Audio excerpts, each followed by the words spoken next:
எல்லாருக்கும் தெரிஞ்ச ஒரு விஷயம் தான், அதைத்தான் நான் உங்களுக்கு இந்த வீடியோல தெரியப்படுத்த போறேன். ஸோ நீங்க கூகுள் ஆப்பை ரெகுலரா பயன்படுத்தக்கூடிய நபரா இருந்தீங்கன்னா அந்த கூகுள் ஆப்புக்குள்ள ஒரு செட்டிங் ஒளிஞ்சிருக்கு. இந்த செட்டிங்கை நீங்க பயன்படுத்திருந்தீங்கன்னா கண்டிப்பா கமெண்ட்ஸ்ல பின் பண்ணுங்க. இல்ல நான் பயன்படுத்துறதே கிடையாது அப்படின்னீங்கன்னா அதையும் நீங்க கமெண்ட்ஸ்ல பின் பண்ணுங்க. மறக்காம பின் பண்ணுங்க, நான் தெரிஞ்சுக்கிறேன். இப்போ அந்த கூகுள் ஆப்ல இருக்கக்கூடிய அந்த செட்டிங்கை அப்படியே கூகுளோட இன்னொரு ப்ராடக்ட்ல அறிமுகப்படுத்த போறாங்க. ஸோ அது எந்த ப்ராடக்ட் அப்படின்னு பாத்தீங்கன்னா கூகுளோட கான்டாக்ட். நீங்க உங்க போன்ல டிஃபால்ட்டா இருக்கக்கூடிய கான்டாக்டை பயன்படுத்தாம இந்த கூகுளோட கான்டாக்டை நீங்க பயன்படுத்தக்கூடிய நபரா இருந்தீங்கன்னா வழக்கம் போல இந்த வீடியோக்கு லைக் கொடுத்துக்கோங்க. தொடர்ச்சியா நம்முடைய சேனலை சப்போர்ட் பண்ணுங்க. வீடியோவை எந்த பகுதி நீங்க ஸ்கிப் பண்ணாதீங்க. ஸ்கிப் பண்ணீங்கன்னா உங்களால மற்றவங்களுக்கு ஷேர் பண்ண முடியாது. இப்போ அதை பத்தி டீட்டெயிலா தெரிஞ்சுக்கலாமா? வாங்க வீடியோக்குள்ள போலாம்.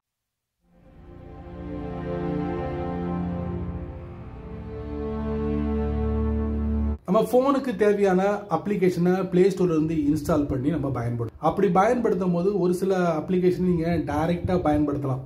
எந்தவித சைனினும் பண்ண வேண்டிய அவசியம் இல்லை. அவங்க எதுவுமே கேட்க மாட்டாங்க. ஆனா ஒரு சில அப்ளிகேஷன் அப்படி இல்லை. நீங்க ஆசையா அந்த அப்ளிகேஷனை உங்க போன்ல இன்ஸ்டால் பண்ணி நீங்க ஓபன் பண்ணுவீங்க. எடுத்ததுக்குள்ளே சொல்லுவாங்க, நீ இந்த அப்ளிகேஷனை பயன்படுத்தணும்னா சைன் அப் பண்ணணும் அப்படிம்பாங்க. நிறைய பேர் என்ன செய்வாங்க, என்னடா இது வேண்டாத வேலை அப்படின்னு சொல்லிட்டு அந்த அப்ளிகேஷனை அன்இன்ஸ்டால் பண்ணிட்டு போய்கிட்டே இருப்பாங்க. அதே மாதிரி வேற ஏதாவது அப்ளிகேஷன் இருந்துச்சுன்னா அந்த அப்ளிகேஷனை பயன்படுத்திட்டு போய்கிட்டே இருப்பாங்க. ஸோ அதே மாதிரி கூகுள் என்ன சொல்றாங்கன்னா கூகுள் ஆப்ல 2 விதமான ஆப்ஷன் நமக்கு கொடுக்குறாங்க. நீங்க கூகுள் ஆப்ல கூகுள் அக்கௌண்ட்டை பயன்படுத்தலாம், இல்லைன்னா டைரக்டா கூகுள் ஆப்பையே நீங்க பயன்படுத்தலாம். அது உங்க வசதி. ஸோ இதே ஃபார்முலாவை கூகுளோட கான்டாக்ட்லேயே நாங்கள் அறிமுகப்படுத்த போகிறோம் அப்படின்னு இருக்காங்க. இவ்வளவு நாளாக நீங்கள் கூகுளோட கான்டாக்டில் கூகுள் அக்கௌண்ட்டை பயன்படுத்திருப்பீங்க. அதில் என்ன ஒரு அட்வான்டேஜ் அப்படின்னு பார்த்தீங்கன்னா நீங்கள் சேர்க்குற அந்த கான்டாக்ட்லாம் இருக்குது பார்த்தீங்களா, அது எல்லாமே கூகுளோட அக்கௌண்ட்ல ஒரு பேக்கப் ஆகும். ஸோ நீங்க ஒரு சேஃப் அண்ட் செக்யூர். உங்க மொபைல் தொலைஞ்சாலோ இல்ல உங்க மொபைல் கம்ப்ளீட்லி டெட் ஆனாலோ நீங்க கவலைப்பட வேண்டிய அவசியம் இல்லை. புது மொபைலில் அந்த கூகுள் அக்கௌண்ட்டை இன்ஸ்டால் பண்ணி அந்த மொத்த கான்டாக்டையும் நீங்கள் ரீஸ்டோர் பண்ணிக்கலாம். சரிங்களா? அப்போ நீங்கள் கூகுள் கான்டாக்டை பயன்படுத்தினால எந்தவித பிரச்சனையும் இல்லை. ஆனால் என்ன சொல்கிறாங்கன்னா கூகுள் கான்டாக்டில் நீங்கள் கூகுள் அக்கௌண்ட்டை பயன்படுத்த விரும்பலை அப்படின்னா நீங்கள் தாராளமாக ஸ்கிப் பண்ணிக்கலாம். அதுக்கு ஒரு ஆப்ஷன் கொடுக்க போகிறாங்க. அதை நீங்கள் டச் பண்ணீங்கன்னா இருக்கக்கூடிய அந்த கான்டாக்ட் எல்லாமே டெலீட் ஆகிடும். பயப்படாதீங்க, அதையும் கூகுள் சொல்லிடுறாங்க. அதாவது அந்த கான்டாக்ட் எல்லாமே அந்த கூகுள் அக்கௌண்ட்ல இருக்கும். வேணுங்கிற சமயத்தில் நீங்க ரீஸ்டோர் பண்ணிக்கலாம் உங்க போன்ல அப்படின்னு இருக்காங்க.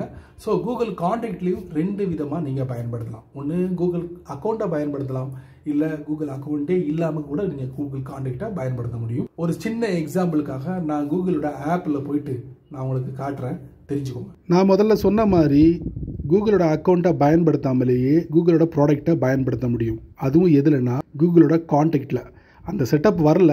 ஸோ அது எதை பேஸ் பண்ணி அந்த செட்டப்பை வந்து கூகுள் கான்டாக்டில் அறிமுகப்படுத்த போகிறாங்கன்னா, ஃபார் எக்ஸாம்பிளுக்கு நான் என்ன பண்ணுறேன், கூகுள் ஆப்பை ஓப்பன் பண்ணுறேன். சரிங்களா? இப்போ நான் கூகுள் ஆப்பை வந்து கூகுள் அக்கௌண்ட்டை பயன்படுத்திருக்கேன். அதுக்கு நீங்கள் பார்க்கலாம், டாப் ரைட்டில் என்னுடைய ப்ரொஃபைல் பிக்சர் இருக்குது. அதுக்குள்ளே போகிறேன். போன உடனே பார்த்தீங்கன்னா ஒரு இமெயில் ஐடி இருக்குது. அது பக்கத்தில் ட்ராப் டவுன் ஏரோ இருக்குது. அந்த ஏரோவை நான் தட்டுறேன். தட்டுறதுக்கு முன்னாடி பாருங்கள் இவ்வளவு ஃபீச்சர்ஸ் இருக்குது.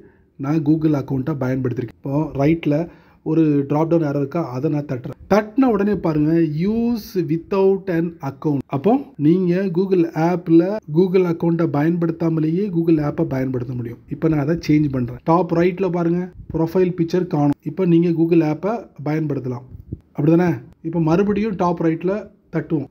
தட்டினீங்கன்னா நான் ஆல்ரெடி ஒரு 3 அக்கௌண்ட்டை பயன்படுத்துகிறேன். அதில் ஒன்று நான் சூஸ் பண்ணுறேன்.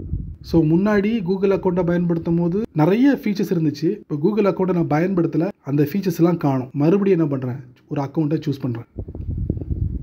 மறுபடியும் ப்ரொஃபைல் பிக்சர் பாருங்கள், safe, task, interest, your profile, அப்புறம் முக்கியமாக சர்ச் ஹிஸ்ட்ரி. நீங்கள் கூகுள் அக்கௌண்ட்டை பயன்படுத்தலைன்னா அந்த சர்ச் ஹிஸ்ட்ரி இருக்காது, காணாமல் போயிடும். கூகுள் ஆப்பில் பார்த்த அந்த செட்டப் இங்கே வரப்போகுது. எப்படி வரப்போகுது, use without and Google account. So Google கான்டாக்ட்லையும் கூகுள் அக்கௌண்ட்டை பயன்படுத்த முடியும். சரி நண்பர்களே, இந்த வீடியோவை நீங்கள் ரொம்ப பொறுமையாக நீங்கள் வாட்ச் பண்ணியிருப்பீங்க. ஸோ இந்த வீடியோவில் ஸ்டார்டிங்லேயும் சரி மிடில்லையும் சரி நிறைய விஷயங்களை நான் உங்களுக்கு தெரியப்படுத்திருக்கேன். இது ஒரு பயனுள்ள வீடியோவாக அமைஞ்சிருக்கும் நான் நம்புகிறேன். பயனுள்ள வீடியோவாக இருந்தால் 4 பேருக்கு ஷேர் பண்ணுங்கள், அவங்களும் இதோட பலனை அனுபவிக்கட்டும்.